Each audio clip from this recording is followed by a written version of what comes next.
Hello and welcome to episode 54 of The Thing About Golf, Golf Australia's ongoing journey into the minds of golfers at every level of the game to try to answer that eternal question, why do we play? On this episode, we're going to take a journey of a different kind. Karl Morris is one of the game's most highly respected coaches and co-author of the hugely popular and successful series of Lost Art books. Unlike many instruction tomes, The Lost Art of Golf, The Lost Art of Putting, and the soon-to-be-released Lost Art of the Short Game focus less on technique and more on the mental and perhaps even emotional aspects of golf.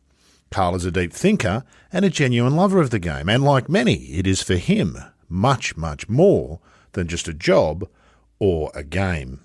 Having worked with some of the very best players of the last 20 years, there's much wisdom in what Karl has to say, and with barely a mention of physical technique, it would be a shock if your own game didn't improve simply by taking on board some of what Karl has to say.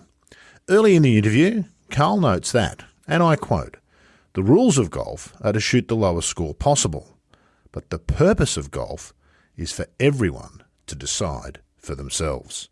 He's a really interesting thinker, and I hope you enjoy this in-depth chat with Karl Morris. Well, Karl Morris, will start where we always do by saying thank you. The Thing About Golf is a commitment, so we do appreciate you taking the time. And as I said to you just before we press the button, the clue's in the title. What's the thing about golf for Karl Morris? Well, thanks for having me. First of all, it's great to be with you. The thing about golf, my goodness, that's such a broad question, isn't it? I mean, it's a mixture of a puzzle, an enigma, a spiritual journey. And I think what it always comes back to, Rod, for me, I say to most of the players that I work with, the most important question that you can ever ask is why do I play golf? And I often say to people, don't take the first answer, because the first answer will perhaps be something that you've heard that you think you should say, but really dig a little bit deeper as to the reasons why you play the game of golf. You know, the rules of golf are that you're supposed to score as low as possible. The purpose of golf is for you to decide, and I think that's up to every individual to ask that question and have a good think about it, because if you can really stay connected to the reasons why you play the game, I think your experience gets potentially transformed. My goodness, there's a lot to unpack in that, Karl. That's an astounding answer. I want to go right back to the very first point that you made there. Don't take your first answer. What, in your experience, is most people's first answer? And why do you say that they shouldn't accept that answer? It's not necessarily that they shouldn't accept it, right? It's just that sometimes that the first answer really is kind of programming that they've got from the culture of the game. You know, some people, when you say, why do you play golf? They'll say, oh, to improve, to get my handicap down, things like that, which is fine if that's the real reasons why you play. But often when you dig a little bit deeper for people, what they really truly enjoy is maybe the thrill of creating a golf shot, the sheer joy of actually moving a golf ball from A to B, which goes back to probably the very first experiences that they had of the game. And also the other thing that a lot of people initially get so much pleasure out from the game is just to be outside. I know it sounds trite, but just to be in nature. Not after lockdown, it doesn't, Karl. I think that probably resonates with people a lot more than it did you guys have had 2 years ago. yeah, you guys have had it particularly tough, haven't you? I know that. So these things, and as I say, you know, often the first answer is really what you've been conditioned to believe is the reason why you play the game of golf, because you know every golf magazine will be about getting your handicap down, hitting it further, and all that kind of stuff, which is great. There's nothing wrong with that, and that might be a couple of levels down. But actually, maybe the true reason why you play the game, let's say, is that connection with nature, is that sheer thrill and joy of creating a golf shot, is being with your pals out in the open, whatever it may be. But when you get real clarity, Rod, on your personal reasons for playing the game, I think the experience can be massively improved. We'll come back to some of those things because they can trip people up and turn them against the game ultimately, can't they, when they focus on those things about getting handicaps down and those sorts of things. Aside from that, On another podcast some time ago, myself and a colleague interviewed Peter Thompson's son Andrew, fabulous speaker, wonderful guy, great thinker about the game himself. Not a player like his dad, but a lifetime golfer and a hickory golfer. And he suggested there's something primal about golf. I've always felt there must be something different about golf and the passion that it ignites in people. Would you agree with that, or have you ever given that any thought? There's lots of passionate people about football and cricket, but it's a different thing, isn't it? Yeah, the word primal that you use there, I think is really instructive. I mean, a lot of people love to dance, and I think that's a primal thing, isn't it? For moving our body in a rhythm, and then you sort of explore the primal route with golf. If we go back to, caveman days, we were slinging things with arrows and throwing things to targets and stuff like that, basically to survive. So I think moving an object to a target, as you say, could be a primal instinct. And it just, I'm often reminded of the experiences that I've had over the years. Just to go up to the golf club on a summer's night and hit a few putts, and there's nothing on it. It doesn't mean anything. But as the sun's dropping down, just rolling a ball from 20 feet and letting it fall into the right edge of the cup just inherently feels good. There's a sense of achievement in something that doesn't mean anything really to anybody anywhere in the world. Has got no value to anybody anywhere in the world, but has real value to you because you've created a shot from nothing. You've looked at a line on a putt, you've studied it, you've judged that it's going to come in, break from right to left. And your body's organised movement around that intention. And when that's completed, there is a primal, as you said, there's a primal thrill to that construction of a golf shot. Yeah. I wonder if that's connected in some way. Someone once told me that an actuary, a mathematician, had tried to calculate what's involved in the simple act of throwing a ball up in the air and catching it again. It's staggering. The number of calculations that need to be made in split seconds for the human, and we do it without thinking as humans. And there's a satisfaction, I suspect, that perhaps golf taps into because it's slightly more complex than just throwing a ball up and catching it, isn't it? You say the putt, you've got to read it, you've got to pick the right pace, you've got to and then you've got to hit it, and then it goes in. There's a lot's happened before that goes in the hole, isn't there? There is, and you've hit on something really important there. You said that we throw a ball up in the air and catch it, and we do it without thinking. I think there was a study somewhere done about baseball, and the idea that I know nothing about baseball, but obviously I know a little bit about cricket, which I wasn't going to mention after the result the other night in the T20, because I'm sure you're going to be able to get me back when the Test series starts. But anyway, I think there was a study done in baseball about what had to happen when the outfielder, the batter hits the ball into the outfield, and the amount of calculations that need to be done in the brain of the outfielder to be able to run and catch the ball is just absolutely staggering. And the study kind of concluded it's not really possible. It shouldn't, you shouldn't be able to do that, but we manage to do it. But as you said, we do it without conscious thinking. We do it without conscious thought. And so much of the trouble that we get in with golf is when we employ too much conscious thinking, when we're trying to tell our body what to do by directing it to move in certain ways. That's where most people end up getting tripped up with this game. You plug into a bunch of stuff about golf that I really want to talk about. And it's always seemed to me that golf attracts in equal numbers the artists, the Seve, and the engineers, Hogan. And that both of those polar or opposite ends of the spectrum have had success in golf. Is there an explanation for that? I'm not sure that's true in other sports. And I might be wrong because I don't know much about other sports, but it doesn't feel like that's true in other sports. I think what happens with that, Roddy, I think the engineers, the ones who do get into the technicalities of the game, are actually, once they go and play, are actually smart enough to go back to being the artist, in the sense that, if you take a modern day player, Padraig Harrington, who's renowned for tinkering around with his golf swing, and always working on something in his swing. But he's often said that he's never had a swing thought on the golf course in his life. He just goes out there and he plays golf. He allows himself to create an image of the shot he's trying to play and allows his body to react to that. Now, of course, the training that he's done assists him with that. Nick Faldo is another one that you definitely put in the kind of engineer scientist camp.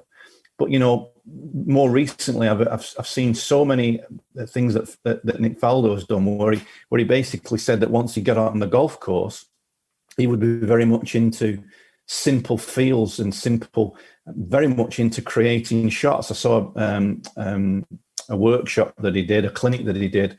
I think it was in Florida, and he was talking about he had 4 different draws and 4 different fades. And he gave all those shots a particular name, a chicken wing and a slinger, a knuckleball, or whatever it was. Uh-huh. And that got me really thinking, wow, that he had the ability to be ultra technical in terms of, working on the swing, maybe on the range, but he had that ability to flick that switch and then become much more of the artist when he got out on the golf course. And I think that's what the real geniuses do. Now, you mentioned Seve at the beginning. Seve was the ultimate artist, but his career was destroyed when he ended up becoming an engineer.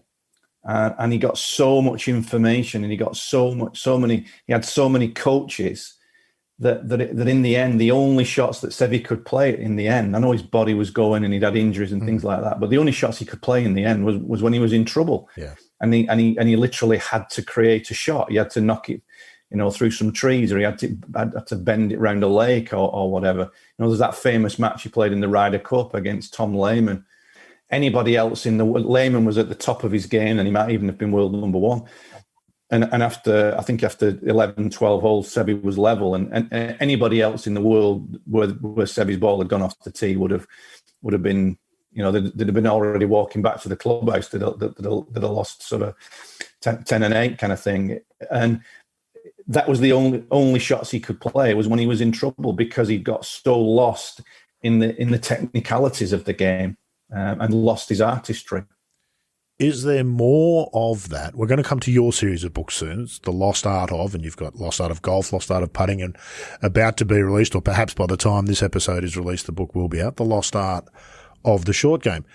Have we gone, or is golf, the temptation as humans, I think, is to try to solve the puzzle logically. Can we do that completely with golf? We see the decade system that Scott Fawcett endorses these days. Or not endorses, he came up with this notion. It's an extremely scientifically, factually based approach to the game. I don't find it a particularly interesting way to think about the game, but that's not the point. Mm. Is it ultimately effective?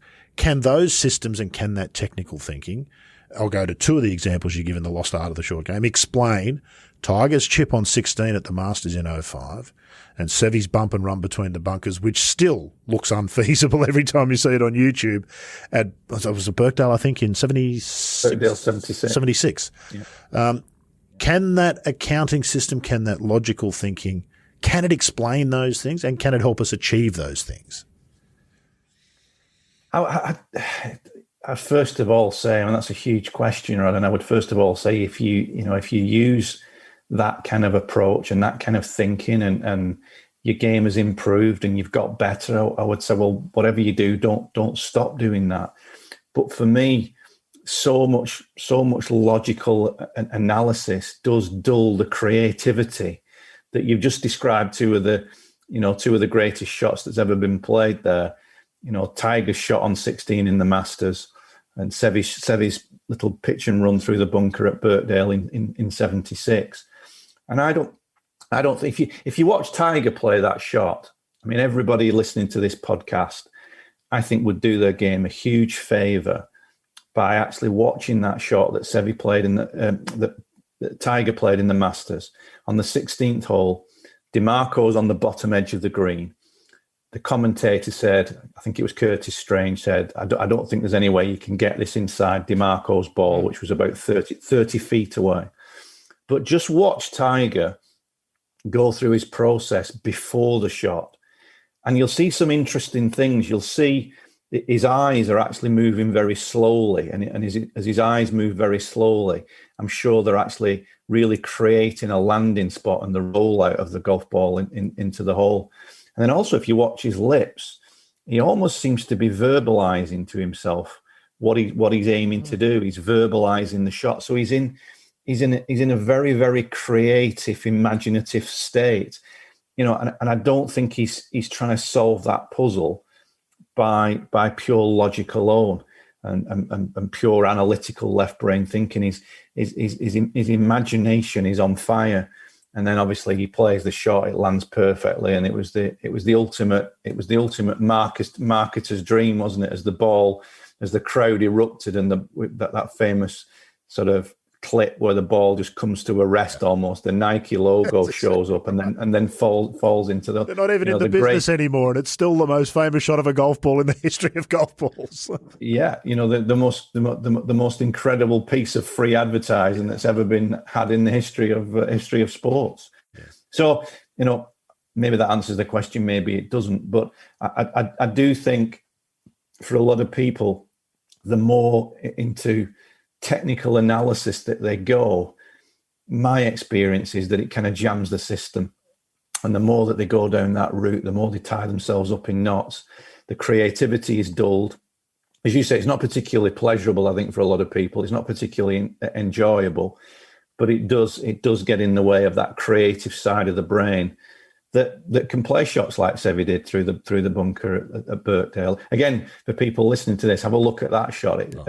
The commentary is wonderful, because as the ball just finds its way through that tiny little runway and comes to rest 4 feet from the flag, Henry Longlis, the old commentator, said that's not possible.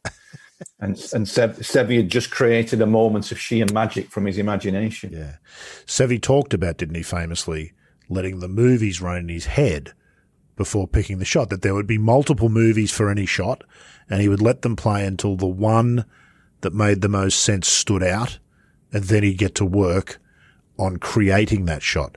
Now, there's been books, university courses, people have studied for as long as we can, how that relationship works. Because there is a relationship, isn't there, between that technical.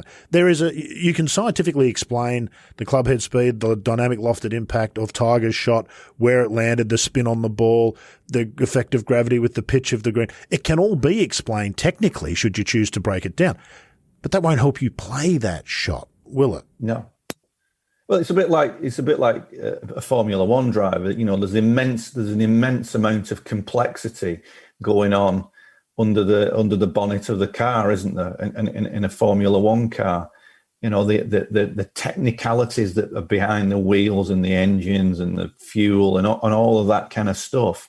That these huge teams that they have in Formula One. I know nothing about Formula One, but the huge teams that they have in Formula One. But you can absolutely bet 100% that those drivers, the Lewis Hamiltons, and Raikkonen, and all these guys, they're out there. They're not obviously they're not thinking about any of those things. They're actually they are just creating movement with a wheel around a track at high speed. Now you mentioned the images, Rod, and I think that's a really important element for everybody listening. Is that it's often said that golf. That what makes golf a difficult game is it's not a reaction sport like cricket is or rugby or football, but actually it is. Golf is a reactionary sport in the sense that you react to the images in your head before you actually step into the shot. Now you've just hit on something absolutely, I think, central to people improving.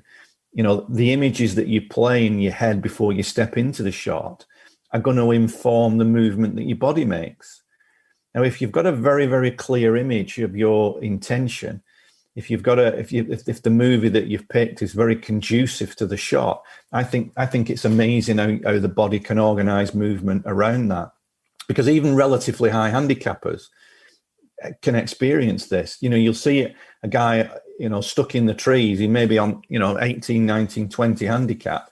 And if he's only literally got one shot that he can play, and there's just a gap in the trees, and he's got to hook the ball around the trees or whatever, you'll even see relatively, high handicap golfers producing those shots because the shot is so clearly been created by the conditions. Now, there's a hint of something really important there, because that's the golf course creating the images. When what we're talking about here is that most shots, you need to be able to create those images yourself. You need to run the movies in your mind before you step into the shot that will allow your body to organize movement, to produce what you've seen in your mind's eye, like that putt that we mentioned on the putting green. Can that be taught? What do people need to know or learn about visualization, how to use it? I think what it can be done is that you can play around with it and you can experiment with it.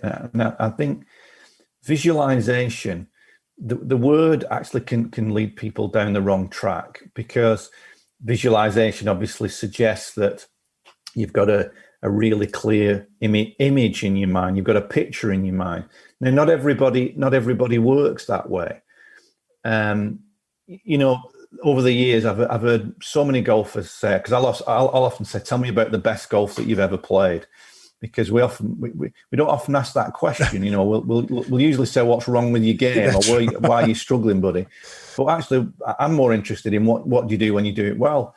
And the number of times I've heard people say, the best golf I've ever played was I was at St Andrews and I had a caddy.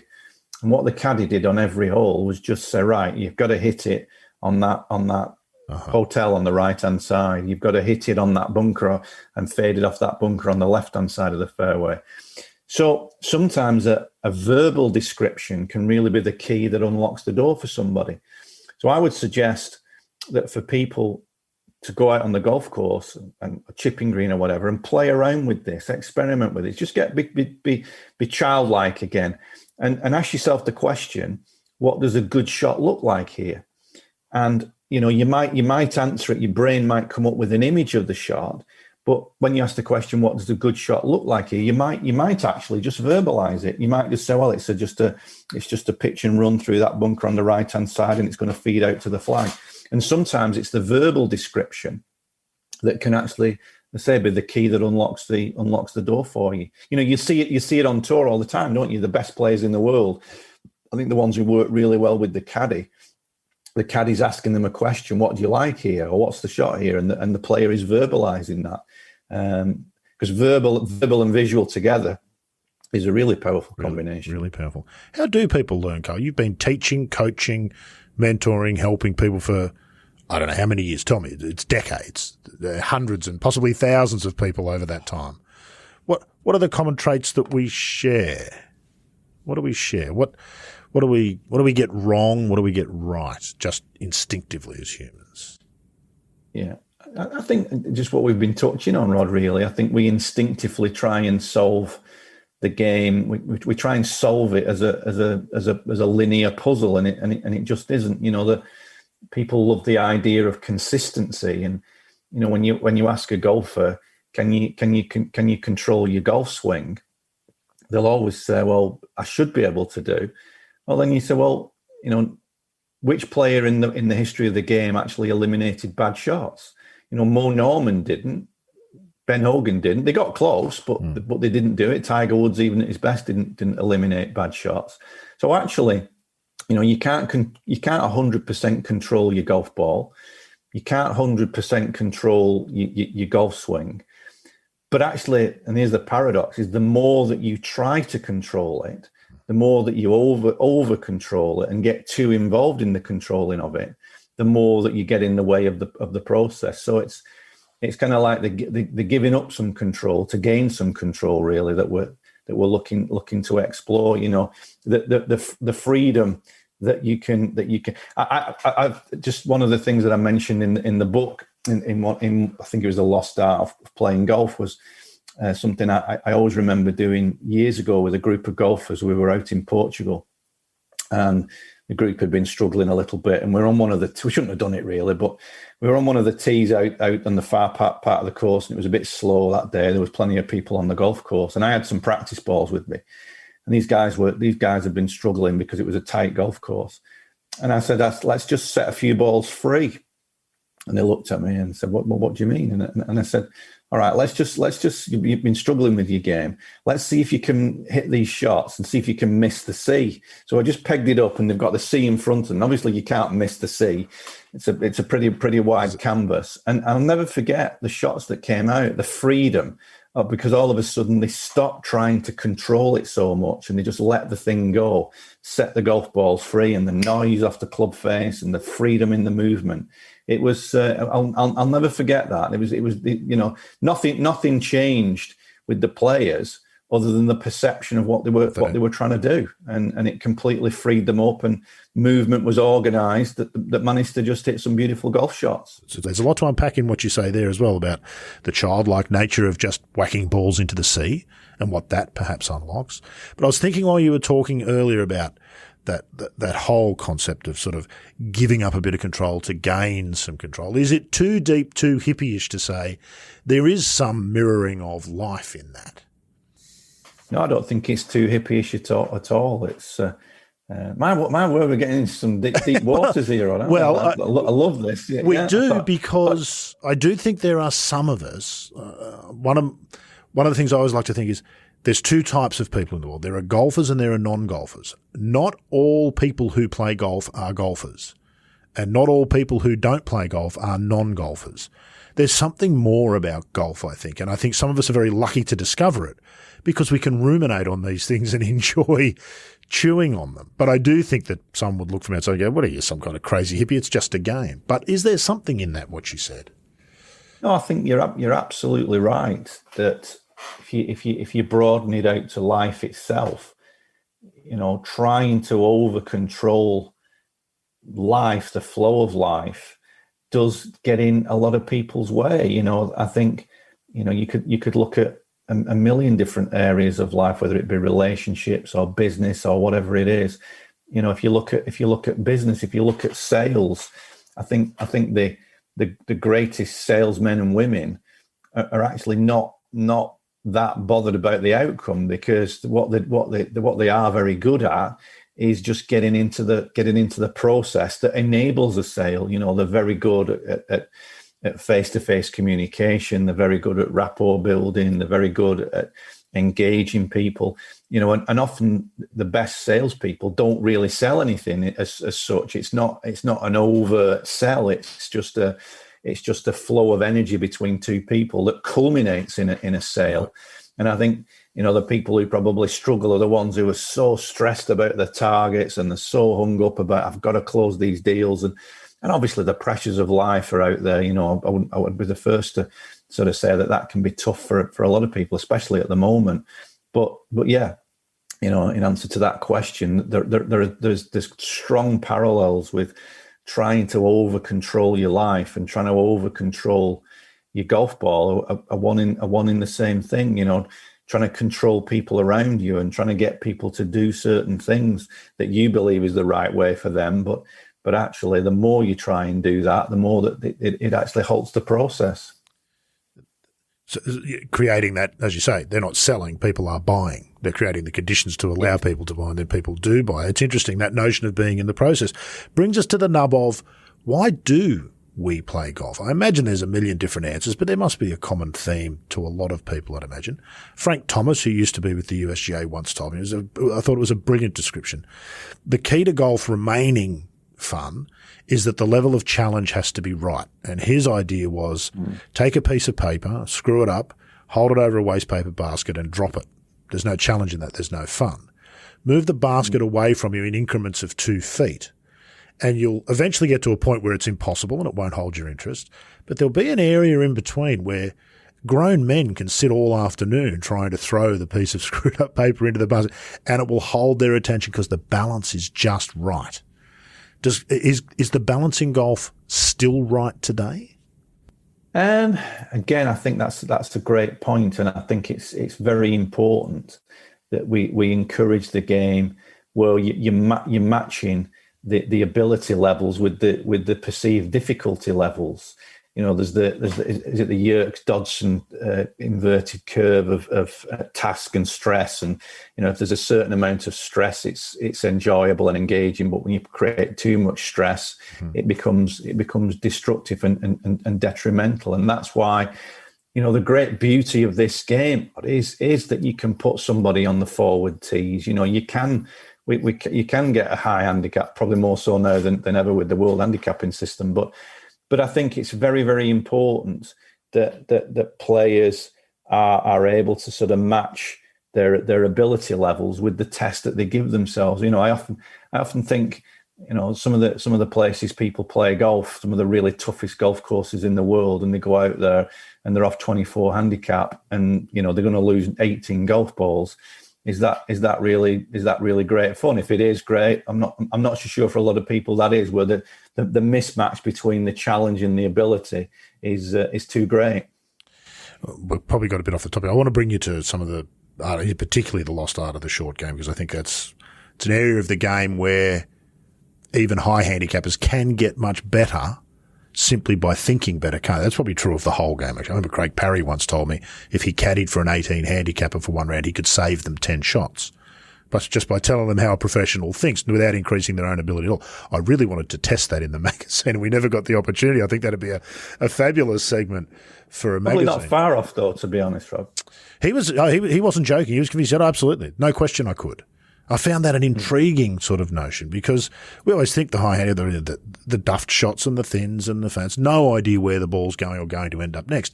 None of that's got to do with thought. But, of course, the way you respond to those situations, your own temperament, there's a lot in that, isn't there? And the short game probably is a lovely microcosm of what happens in the long game in the way we approach it. Would you agree? Talk a little bit about the short game and the way we think about it that maybe isn't helpful, and some of the ways we could think about it that might be more helpful without even thinking about the grip, the stance, open club faces, and all the rest of it that we know we've read a million times. Yeah, if you look at what the game is fundamentally, what are you trying to do when you play golf? Well, there's a ball sat on the ground, and the ball needs to go to a specific spot somewhere out in the distance. So there's a ball sat here and there's a target out there. And it's a problem. We've got to solve the problem. Now, what we're given to solve the problem is 14 tools.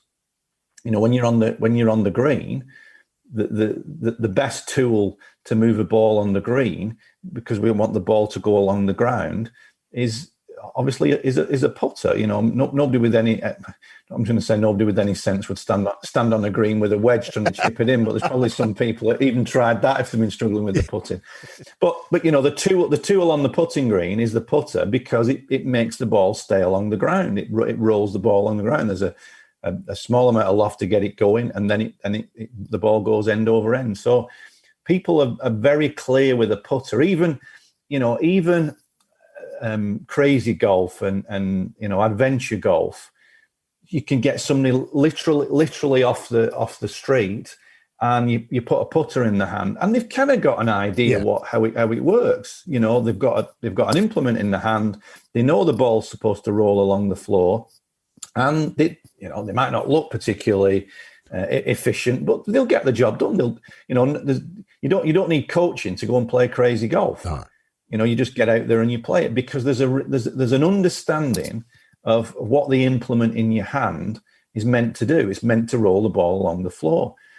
That's then where the problem begins, and it's the short game is a great entry point. The problem with golf, the fundamental problem with golf, begins for virtually everybody when they start to play the game. And for an awful lot of golfers, it's the concept that gets in the way of any progress.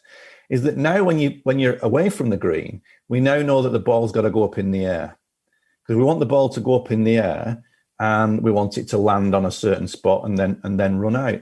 So the brain, being the smart cookie that it is, says, okay, well, what do I know that's similar to that? If I want to get something up in the air, I with a racket, I sort of lean backwards and I make an upward movement.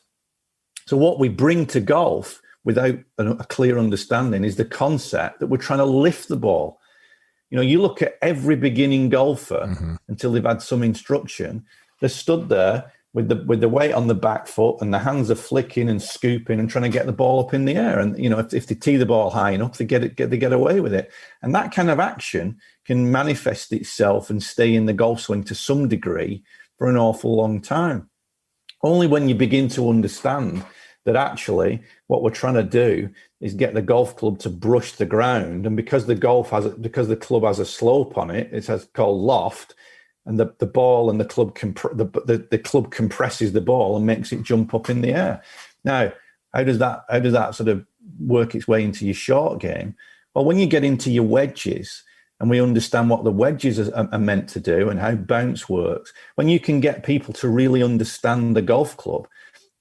Gary, who's put the technical element, Gary Nicol, into the short game book, has a great phrase that he talks about, that the leading edge of the wedge gets you into trouble and the back edge gets you out of trouble. Now, if there's one image I'd want everybody listening to this podcast to have in the mind, it's what we call surf the turf, where basically what we're trying to do with the wedges is get the back edge to just simply brush against the ground. We're going to surf the turf. Now, if that happens, the loft on the club will pop the ball up in the air. And just that very simple concept, right? If you can get somebody to understand that in the short game, and the principle applies, 9-iron, 8-iron, wedge, whatever. If they can understand that simple concept, they can build a great golf game around an extension of the short game. It's fundamentally it's understanding. I've got a tool in my hand. How do I use this tool? What do I need to do to actually use this tool efficiently? You talked about primeval stuff before. It's a primeval. Nobody really makes a mistake, hopefully, of using a knife and fork, because we're very aware of the fork does this, the knife does that, and we manage to get food into our mouth. That's actually quite a complex process. But there's real clarity on what the tool is meant to do. Most people manage to negotiate brushing the teeth in the morning because they're very clear on what the implement in the hand is supposed to do. And we say in the book, in the short game book, that golf is probably the only sport where there's a huge disconnect between people, the tool in the hand, and actually what they're trying to do. Golfers are obsessed with what's my body doing, what's my shoulders doing, what are my hips doing, what's my head doing, all those kind of things with the body, when actually what you really need to be tuned into is, what am I trying to get this implement in my hand to do? What's the best way of using this tool in my hand to actually produce the shot that I intend? How have we got there, Karl? It hasn't been – people have been sitting around in back rooms twirling their evil mustaches and coming up with ways to confuse golfers. How have we got here? Because, of course, everything you say makes perfect sense. And 200 years ago, there weren't instruction books and magazines, I don't think. There wasn't the plethora of information that we've got now. Now we've got YouTube and Instagram as well, and we've got all sorts of patterns that you can follow and all that sort of thing. How did we sort of get here, do you think? And why do we as golfers continue to buy it? Every golfer knows this scenario. Stand on the putting green before you play, chatting to your mate, casually and only half concentrating, bashing balls at a hole 20 feet away, and 4 out of 5 will go in. Stand up and try to hole them, and you'll miss all 5 almost every time. There's something in that, isn't there? There is definitely something in that, yeah. And I think it links into what we said earlier on about trying to control and over-controlling. But what you just said about the technicalities, that comes squarely back to the evolution, I think, of media and of instruction. Go back in time, people generally go far enough back. People generally learned to play golf on a golf course. They got out there and they played. I had a one of your compatriots. I don't know whether he's been on your show, Sandy Jameson. Oh yes, fantastic. Yeah. Sandy's a fantastic coach. Yeah. I've known him from way back when he was teaching top players, and he got disillusioned with teaching top players, and now he just coaches beginning golfers with one club. Absolutely. That if you've played golf before, Sandy doesn't want to know you. No, he's not. He's not interested. His sort of reason to be is to get people out onto the golf course as quickly as possible. Not the idea that you need 20 lessons before you go anywhere near the course. Get you on the golf course. but a real simple understanding of what the golf club is meant to do, the one club that you've got in your hand. So coming back to your point, I think what we've done is create something that is intellectually stimulating, but educationally redundant, in the sense that, and a lot of this analysis, it's very interesting. It can fuel the ego like you cannot believe, that the idea that I've got a set of secrets that you don't know, and I'm going to impart my wisdom to you. But actually, for an awful lot of people, that doesn't transform into any improvement. What really does is the person themselves, their own experience. And very often it's because the real simple stuff is effective. But it's tough to keep selling magazines on, use the club efficiently, use the back edge of the club efficiently in the short game. It's a tough sell, that. But when you start talking about ground reaction forces and pressure plates, power hinges and all this kind of stuff. Oh, there's a secret there. I don't know. I need to spend $200 on getting that secret from somebody else. Which is all quite harmless, and people have been spending money and trying to improve their golf for a long time, rather than face the fact that if they just practiced a bit and took on board some of the things you were saying, perhaps their golf would improve anyway. A lot of people would point to the camera, Karl, say this is where this process.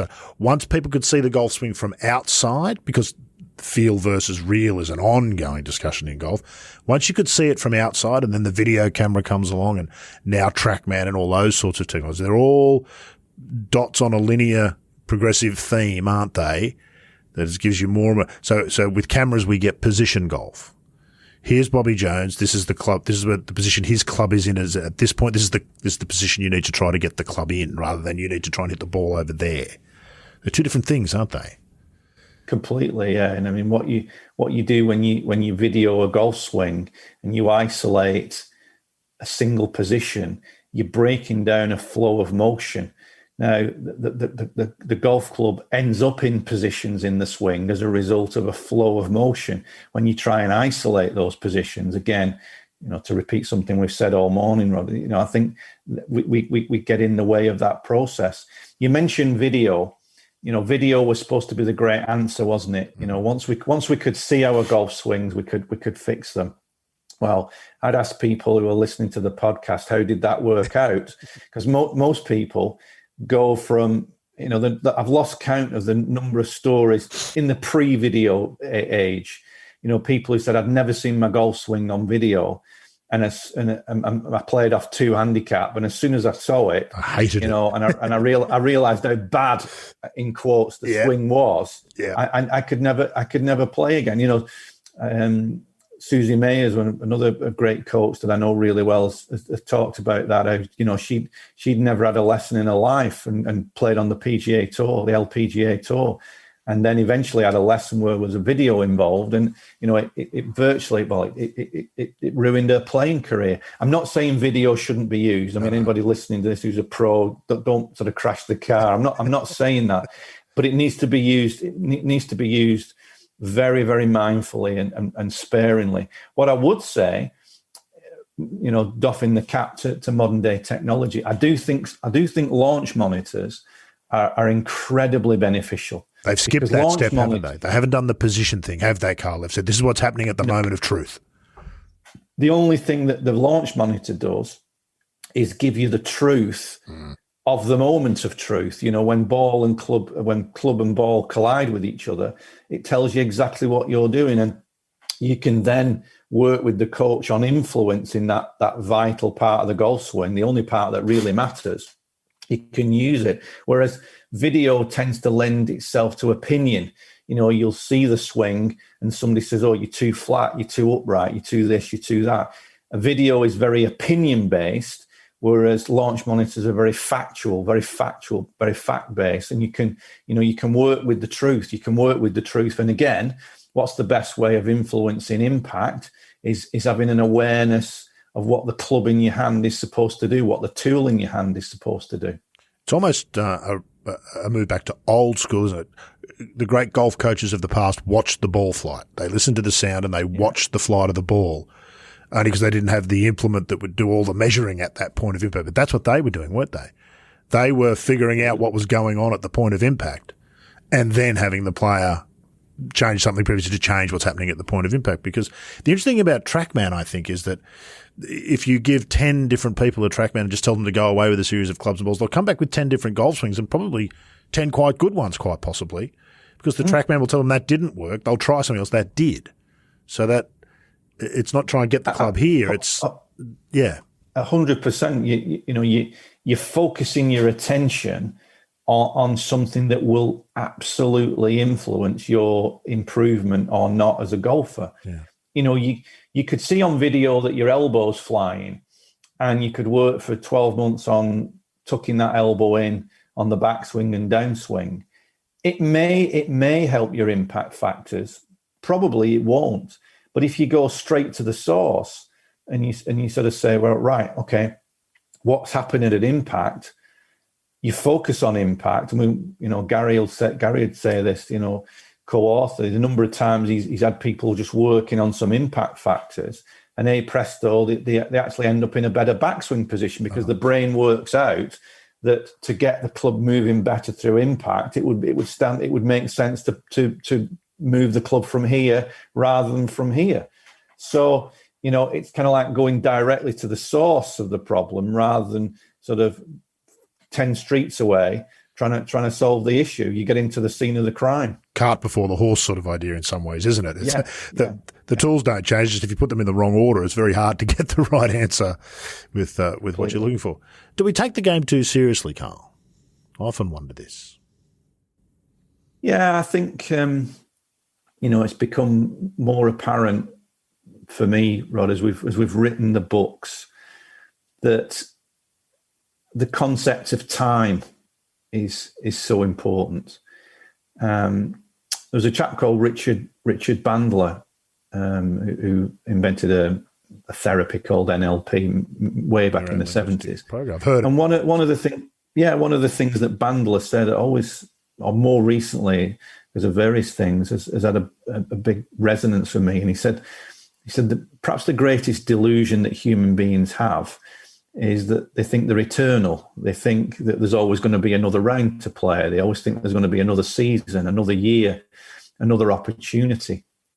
And yet, without sounding maudlin and dark, who's to know if the next round of golf is going to be the last round that you ever play?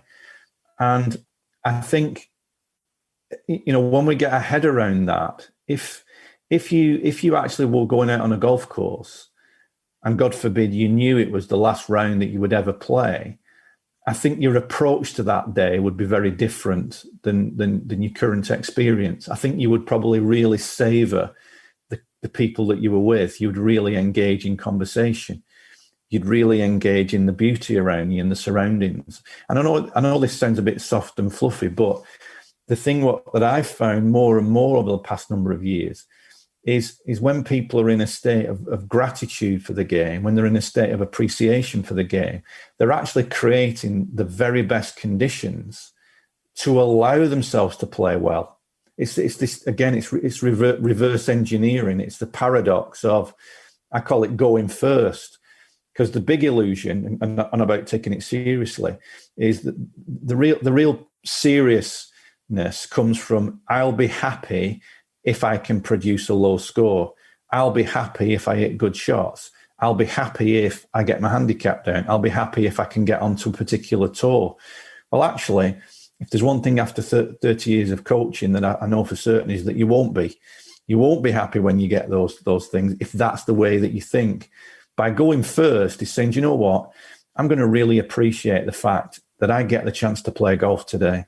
All the things that have to conspire for me to go on a golf course, I've got to be healthy. That's number one.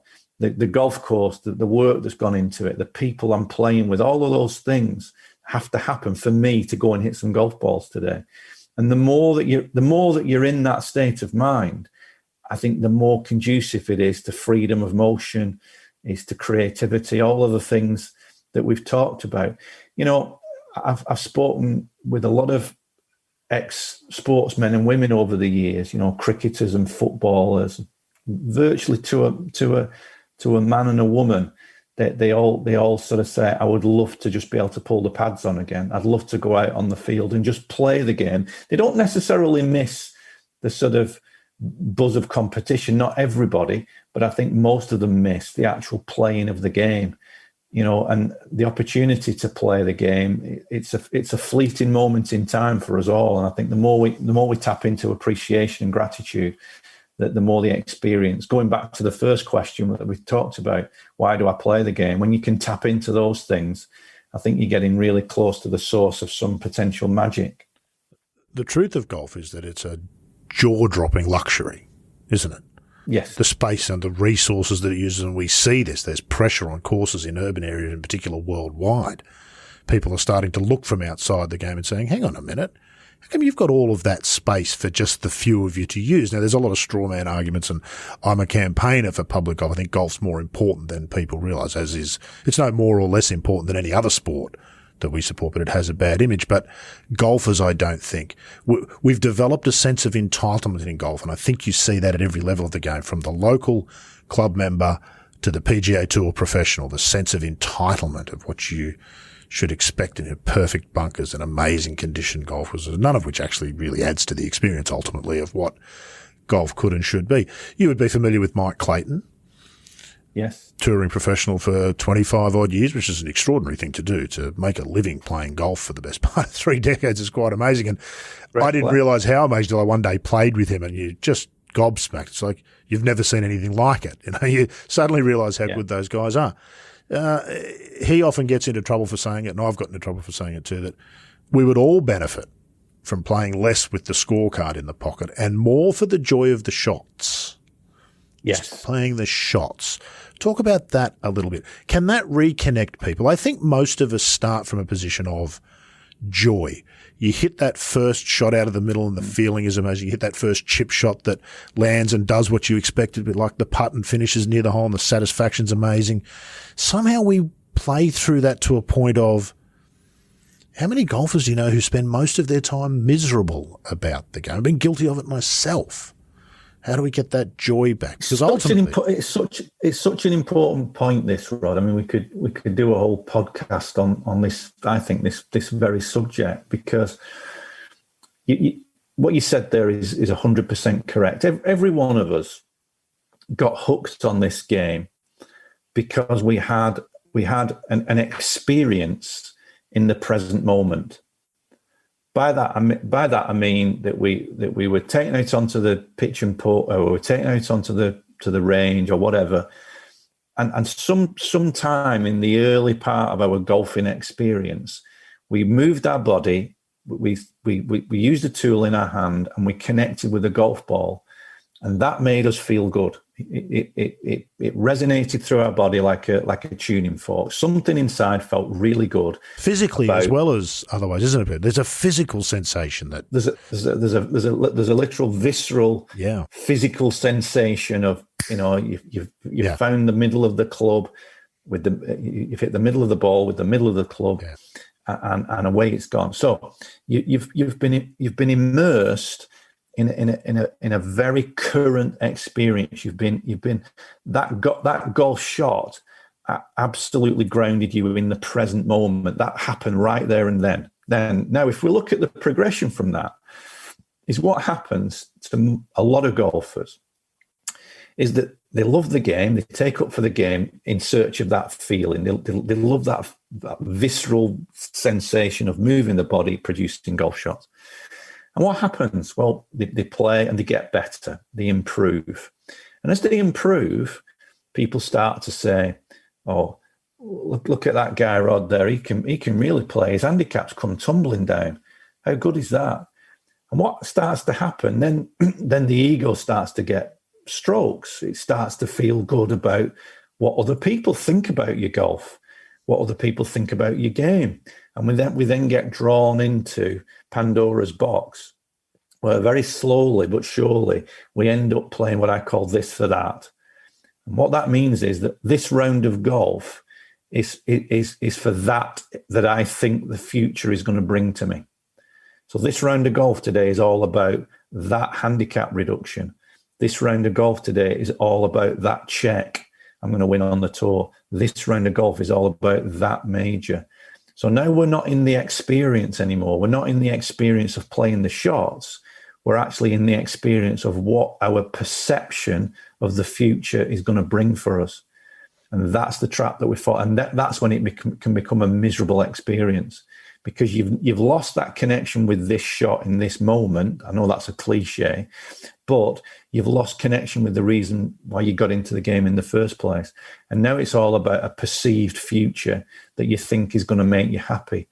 Now, I think the truly great players, and some would argue it's easy to do that when you've got millions in the bank. I think the truly great players go back in the sense that, yeah, they're trying to win the majors, they're trying to win the Masters, but they are absolutely alive to this shot in this moment, creating this particular shot in this particular moment. So, long-winded answer to your question, but yeah, I couldn't agree with Mike Clayton more. To go out there and without the scorecard occasionally and be out there, just giving yourself permission to create shots. Go out on the golf course with only 5 clubs, 3 clubs. Mm-hmm. Go out with 1 club. Play the golf course completely differently. It's a 7-iron off every tee so that you're going in with longer clubs than you've ever gone in with. And so you can play 9 holes fading it, 9 holes drawing it. There's a million things that we talk about in the books about creativity that can connect you back. Now, again, we've touched on this. There's a reverse engineering element to it that I think probably the best way to lower your scores is just to be so engaged in creating each individual shot that when you add them all up at the end, the numbers will probably be pretty productive for you. Yeah, good luck convincing most golfers of that, Carl. I'm sure you spent 30 years trying to. It's funny, I've often thought this. Tiger's best golf always came, you could always tell when he was playing his best because he had the childlike responses. Yeah, the overhyped fist pumping and the reactions to some of the shots weren't, I've won. They were, look at me, mum, look what I can do. Isn't this extraordinary? I think Rory's a fantastic ad. Putting aside his comments of a couple of weeks ago when he won and said, I finally realised I just need to be me and that's good enough, which is telling in itself. When Rory's playing well by watching him walk. When he is bouncing, give him the trophy. Just give it to him now. Nobody can touch him. When he's working at golf, he's not hopeless, but he's not Rory. He's nothing like the Rory that we've seen. That is it's childlike to watch. It must be childlike for him to be in that bubble, I would imagine. That must be so hard to do in that arena, I would imagine. But you're right. I think that Seve was the same too. Childlike responses to all the amazing shots came with not childish, childlike responses. Touched a nerve somewhere deep that's not about being grown up and having managers and contracts and all the others. That's why you play the game, to hit that shot and say, hey, look what I just did. It's incredible, isn't it? I think the key thing that you just said there, Rod, is to be childlike and not childish. That's right. Childish is wanting the world to bend to your whims and desires. That the ball. The number of times I hear golfers say, I shouldn't have dropped a shot there, or I shouldn't have 3-putted, or, I blew this, or, it just, that's the game. It just happened. To be childlike is to be fascinated by something. Why do we gain this supposed intelligence that robs us of the most amazing learning tool that any human has, which is attention? If you're fully engaged with something, whether it be a conversation like this, whether it be a meal, whether it be a painting, whether it be a cricket match, whether it be a golf shot, if you're completely engaged and fascinated, you can see a kid who's fascinated by, a little piece of plastic or a shopping bag or a shoe or something like that. And, they're just, for that moment, they're completely absorbed in whatever's right in front of them. We lose that. We lose that when the ego gets involved. And it, as I mentioned, it becomes this for that. It becomes about what the future will bring as a result of me hitting good golf shots. I've told the story, a number of times that I've been fortunate to work with some players who've won major trophies, and I mistakenly believed in my playing days that if you won a major trophy, God, surely you'll wake up happy for the rest of your life. You'll draw the curtains back, and it'll be sunny in your mind every single day. Well, I've seen it. I've seen players win majors, as wonderful as that is, and they'll always have those memories. A week later, stuff's got to be dealt with. You've got to deal with a plane that's late, or you've got to deal with a contract that didn't come through, and no, it doesn't bring you everlasting happiness. So it's almost a great delusion, really. There's a wonderful piece. I'm sure you've read the book, Rod, the Inner Game of Golf, that was written in the 70s by Tim Galway. For anybody listening to this, read the Lost Art books. But if you don't read the Lost Art books, have a look at the Inner Game of Golf, and just think this guy, Tim Galway, wrote these books in the mid 70s. I mean, they were 50 years ahead of the time, and a lot of the things that he talked about have been proven to be so true. But there's a great passage in the Inner Game of Golf where he talks about Galway was at the Perfect Liberty Golf Club in Malibu, California, and he's walking through. He'd blown a round of golf. He'd had a chance to shoot his best ever 9 holes, and he was walking through the gardens, and there was a Japanese monk tending the gardens, and they engaged in conversation. And the monk said to Galway, he said, I believe that you're writing this book, and I believe that that your idea is that you use the brain more than the arm. And Galway said, no, he said, I believe in using both the brain and the arm. It's physical and mental. But he said, with less ego interference. And the Japanese monk looked at him. He said, that is the key. He said, we have a saying called utmost sincerity. And utmost sincerity is when you stop trying to be anything, when there's no more images to live up to, there's no more ego involved. You're just in a state of being. You're in a state of being yourself and comfortable with yourself. And that wonderful passage in the book, Utmost Sincerity, it's worth buying the book just for that, because I think what utmost sincerity does, Rod, is connect us right back to what you were alluding to earlier with Mike Clayton of just being out there creating golf shots, just being out there engaged in the experience of the game. But again, by doing that, not only does your experience improve, but also the quality of your golf shots tend to improve. As you go. I was reminded of David Duval while you were talking there, who famously won the Open with them, and kind of had the motive the next day, well, is that it? Yeah. Is that all of that effort and all of that energy and all of that focus and all of that attention, and I've done it now? That would be a horrible thing to admit to yourself, and frankly, it's quite disappointing. Can you imagine that? I mean, Ian Woosnam said to me years and years ago, he said, his driving force from being a kid was to be world number one. And he said when he actually became world number one, it was a really depressing day for him. What's left to play for? What's left to play for? What's the next thing to live up to? So as we've done today, I think you can go into some really deep and philosophical avenues of exploration with the game, but that's why the game is so magical. Is it still as fascinating, Karl, after all this time for you?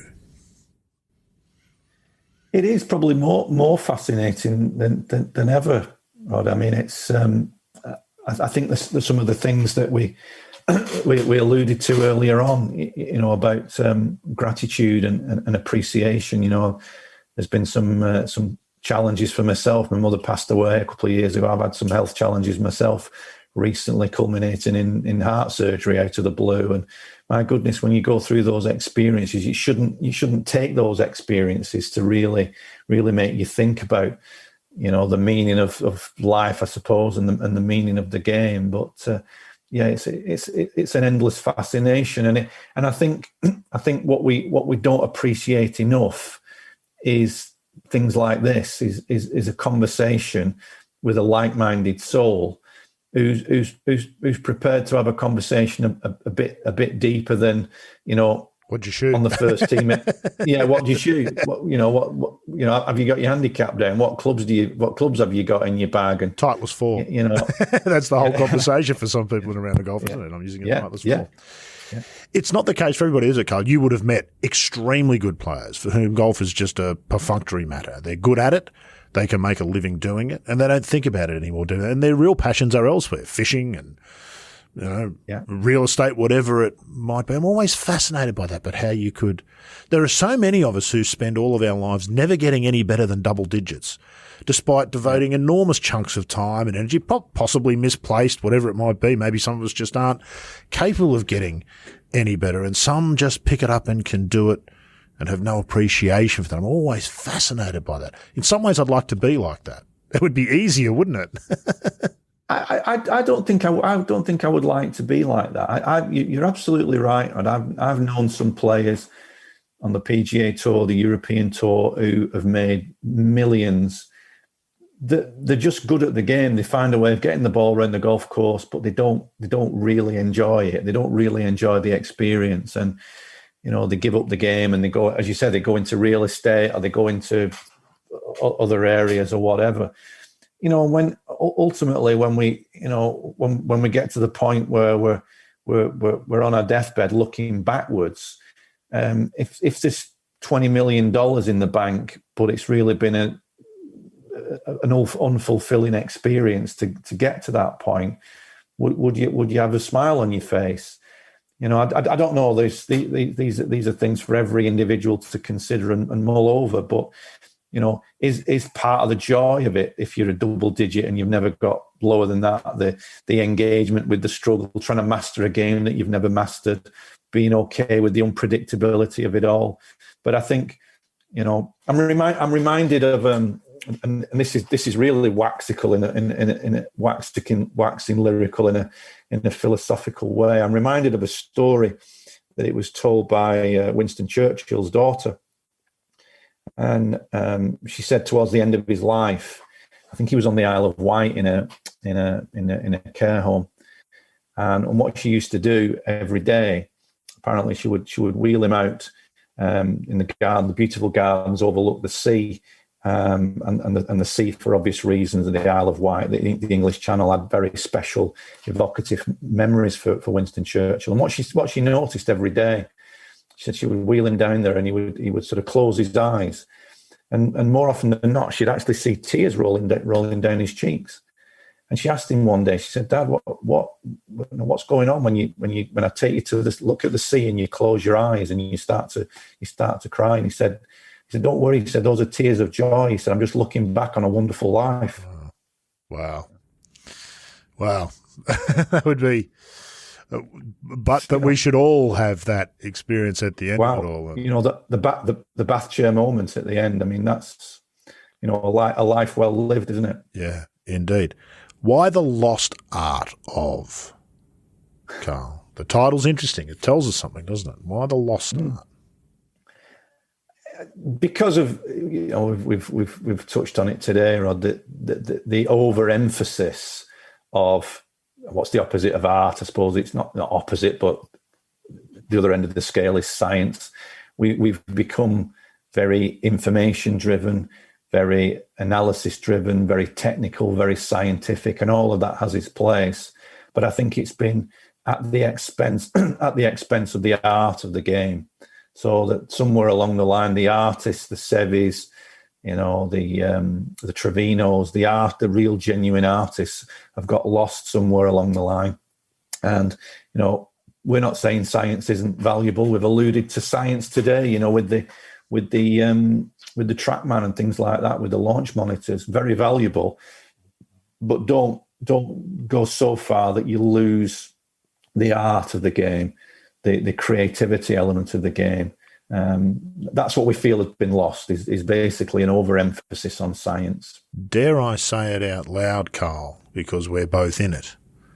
But is the business of golf, ironically, working against the game of golf in many ways? I believe 100% it is. Some of the things that we've touched on today. Mike Clayton suggesting go out on the golf course without the scorecard. Well, that, Sandy Jameson teaching beginners with one club and getting them out onto the golf course as quickly as possible. 15 minutes. 15 minutes. 15 minutes. Yeah, no series of clinics in that. There's not $50 a clinic over 6 weeks for that. Exactly. You know, there's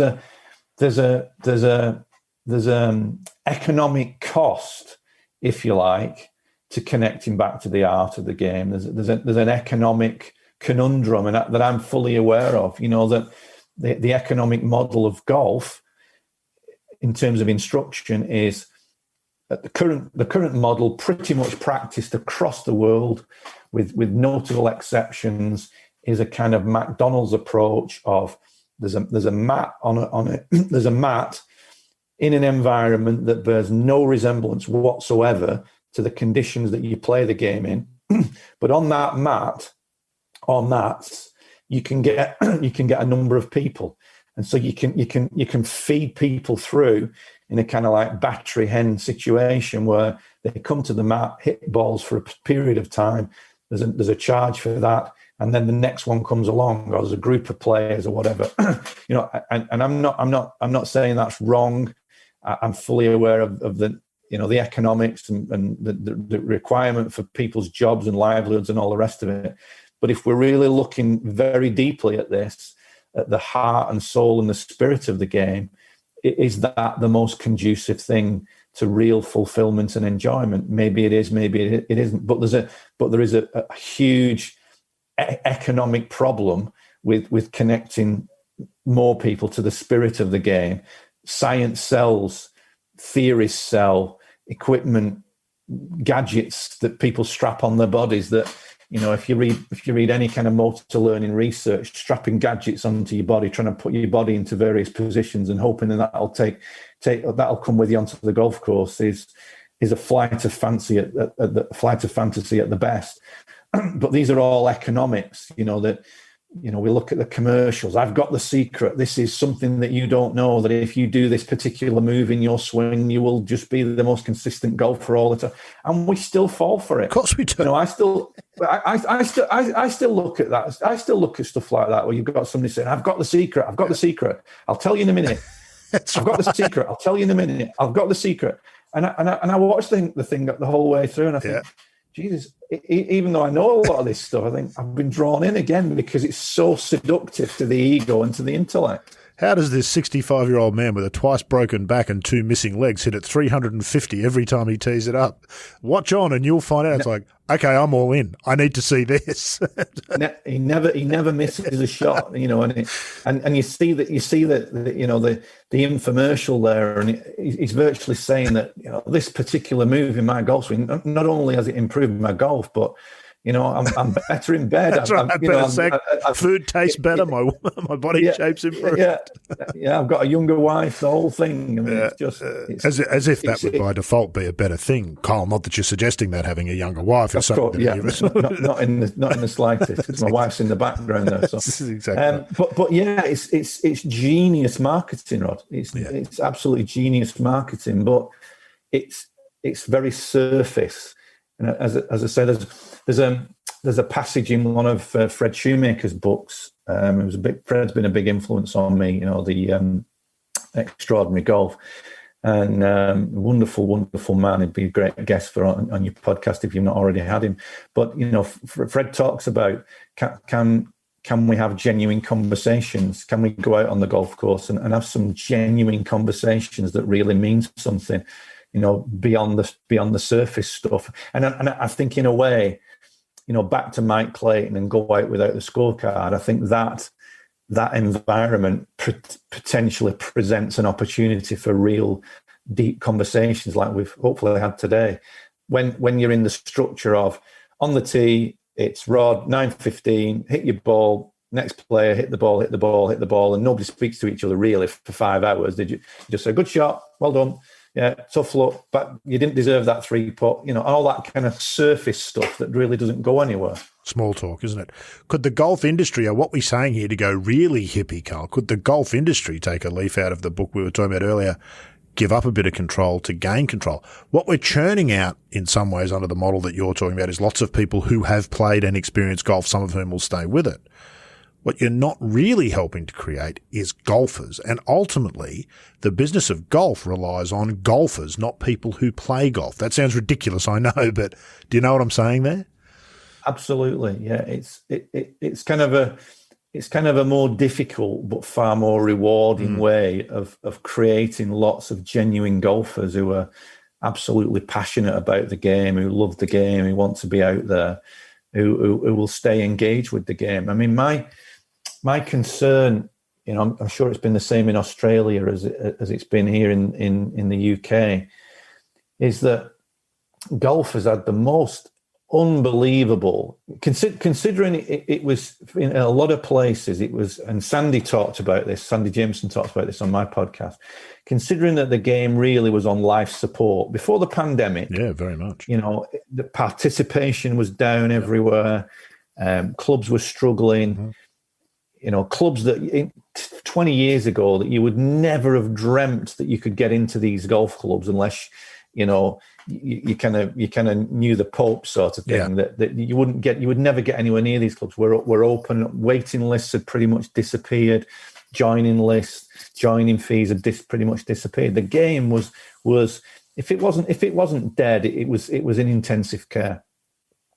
And then along comes this black swan that not one person on earth could have forecast what we've been through in the last 2 years. If you'd been reading a book 2 years ago that detailed what we've all been through, of human beings being cooped up in their own home, not allowed to go out for days and weeks and months on end, and everybody having face masks on and things like that. If you'd read that book 2 years ago, you would have said it was the most far-fetched science fiction that you'd put it down. So what the pandemic did, though, is create a unique situation for the game of golf, in the sense that for most Western countries, Australia, New Zealand, places like that, your first chance of getting back into some kind of sport, the gyms were still shut. Yep. You couldn't go and watch rugby. You couldn't go and watch football. You couldn't play cricket. But golf got opened up first. Yep. And in the UK, it's been unbelievable. The amount of clubs that have just been 100 new members, 200 new members. You can't get in the clubs. You go to the ranges and they're packed all of the time. That is like you've some divinity gave the game a heart transplant and said, okay, there you are. There's a few more years. My concern is as we hopefully get back to some kind of normality in the next few years, will all those players be retained? Is the game, the big question for the game of golf, and this is probably the biggest question we've looked at today, is the huge question for the game of golf is, can it retain golfers?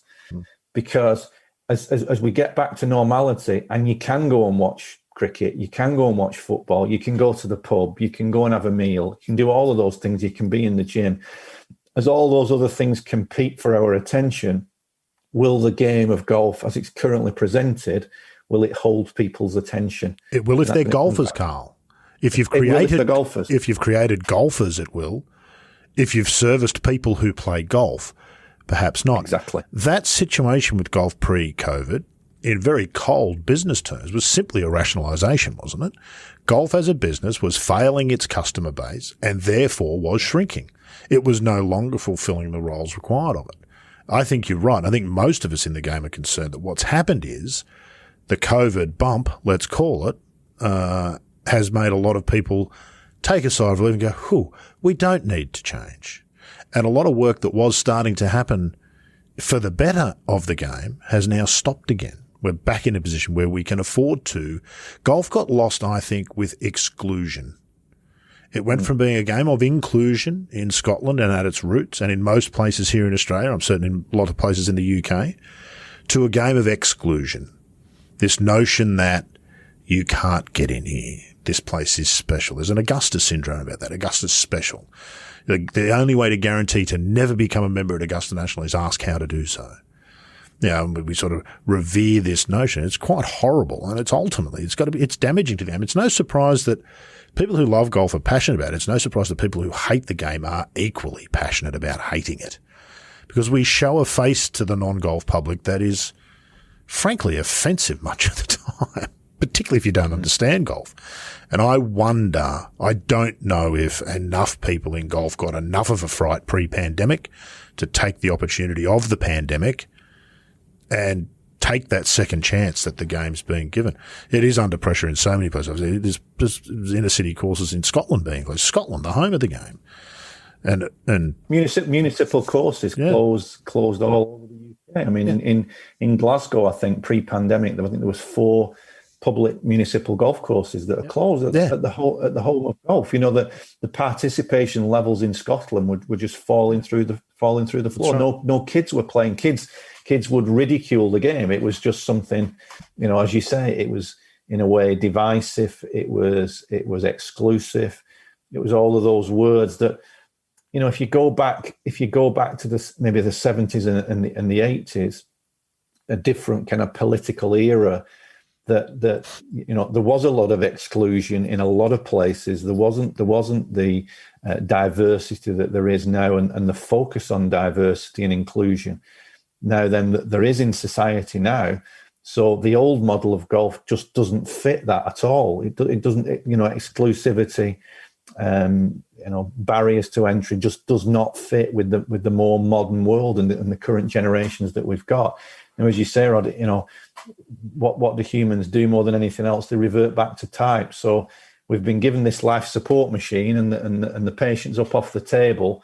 But is he gonna return back to his existing behaviours? What an interesting note to close on and ponder as golf and its role in the world continues to evolve. That's it for episode 54, but make sure to come back for episode 55 when John Huggins sits down with one of the most interesting people in the game, 5-time Walker Cup player and 2-time amateur winner, Peter McEvoy. I just think there's such an obsession with pro golf, you know, and I don't think that's the thing about golf. I think the thing about golf is people playing it. That's next time on The Thing About Golf.